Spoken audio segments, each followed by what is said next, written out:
श्रीपरमात्मने नमः। श्रीमद्भगवद्गीता अथ अष्टमोऽध्यायः। अक्षरब्रह्मयोगः। यं यं वापि स्मरन् भावं त्यजत्यन्ते कलेवरं तं तमेवैति कौन्तेय सदा तद्भावभावितಃ।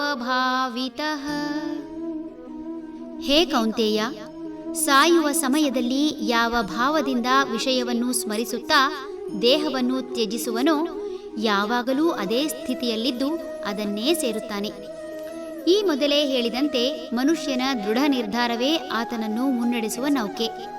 ಯಾರಿಗೆ ಚಿಂತೆ ಇದೆ ಅಂತಹವರು ತಮ್ಮ ಜೀವನದಲ್ಲಿ ನಡೆದ ಹಿಂದಿನ ಘಟನೆಯನ್ನೇ ಮೆಲುಕು ಹಾಕುತ್ತಾ ಆ ನೋವಿನಲ್ಲೇ ನರಳುತ್ತಾರೆ. ಹೀಗೆ ಮಾಡುವ ಮೂಲಕ ಯಾವುದೇ ಗೊತ್ತು ಗುರಿ ಇಲ್ಲದೆ ಅಥವಾ ಯಾವುದೇ ಯೋಜನೆಯನ್ನು ಸರಿಯಾಗಿ ಆಲೋಚಿಸದೆ ಸದಾ ಕೊರಗುತ್ತಾರೆ. ಯಾವ ರೀತಿ ಇಂದಿನ ದಿನಗಳಲ್ಲಿ ದೃಢ ನಿರ್ಧಾರದಿಂದ ಮಾಡಿದ ಕನಸುಗಳು ಸಾಕಾರಗೊಳ್ಳುವುದೋ ಅದೇ ರೀತಿ ಮನುಷ್ಯ ತನ್ನ ಕೊನೆಯ ದಿನಗಳಲ್ಲಿ ಭಾವಿಸಿದ ಸ್ಥಿತಿಯನ್ನೇ ಪಡೆಯುತ್ತಾನೆ. ಮನುಷ್ಯನಿಗೆ ಚಿತ್ರಣದ ಮೂಲಕ ಪಡೆದ ಜ್ಞಾನ ತಲೆಯಲ್ಲಿ ನೆನಪಿನಲ್ಲುಳಿದಷ್ಟು ಶಬ್ದ ಅಥವಾ ಅಕ್ಷರ ಮುಖೇನ ತಿಳಿದ ವಿಷಯ ಹೆಚ್ಚು ಕಾಲ ನೆನಪಿರುವುದು ಕಷ್ಟ.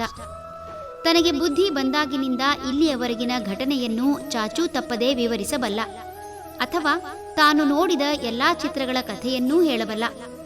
ಬಾಯಲ್ಲಿ ಪ್ರತಿದಿನ ಹೇಳುತ್ತಿದ್ದರೆ ಅಥವಾ ಅದರ ಬಗ್ಗೆ ಆಲೋಚಿಸುತ್ತಿದ್ದರೆ ಮಾತ್ರ ಅಕ್ಷರ ಮುಖೇನ ಕಲಿತದ್ದು ಜ್ಞಾಪಕಕ್ಕೆ ಬರಬಹುದು.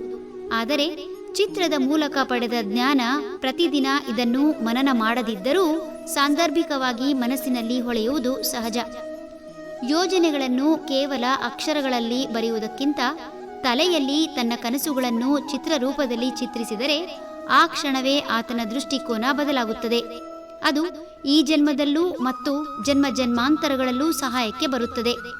ಮನುಷ್ಯ ಕಲ್ಪನಾ ಲೋಕದಲ್ಲಿ ವಿಹರಿಸುತ್ತಿದ್ದರೆ ಆತ ಸದಾ ಆನಂದದಿಂದ ಇರಬಹುದಲ್ಲದೆ ತನ್ನ ಮುಂದಿನ ಜನ್ಮದ ಮಾದರಿಯನ್ನು ಸಿದ್ಧಪಡಿಸಿಕೊಂಡು ಅಂತಹ ಜೀವನವನ್ನೇ ಪಡೆಯಬಹುದು ಎನ್ನುತ್ತಿದ್ದಾನೆ ಭಗವಂತ. ಹರಿ ಓಂ ತತ್ಸತ್.